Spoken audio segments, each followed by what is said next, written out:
Ar dažnai tave tėveliai baudžia už ką nors? Nelabai. Biški. Nu, negaliu pasakyti, kad dažnai, bet kartais kilo nesutarimų. Nelabai, bet kartais pyksta. Ne. O dėl ko? Taip pat biški nesutvarkau ten žaislų.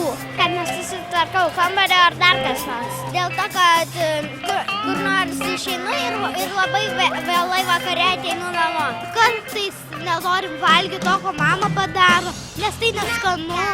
Mums atrodo, kad tas bulvytės fri su kečupu tai chemija. Kaip jie tave baudžia tada? Nieko negaliu, nei į kiemą, nei į lauką, nei pas draugės. Nu, paskutinį kartą nebuvo baudė, bet kartais, tarkim, uždraudžia eiti prie kompiuterio, prie kažkokio kito daikto. Arba arešto tai jau nebe. Tai kartais su kompiuteriu dieną negaliu žaisti, o vakare jau prileidžia mane.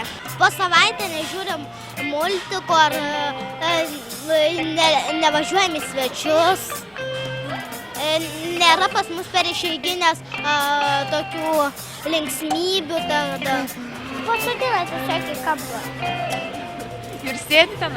Taip, su broliu, o paskui mes kampe išdykaujam. Niekart nebuvo tavęs nubaudę? Ne. O tu galvoji, jie visada teisūs būna?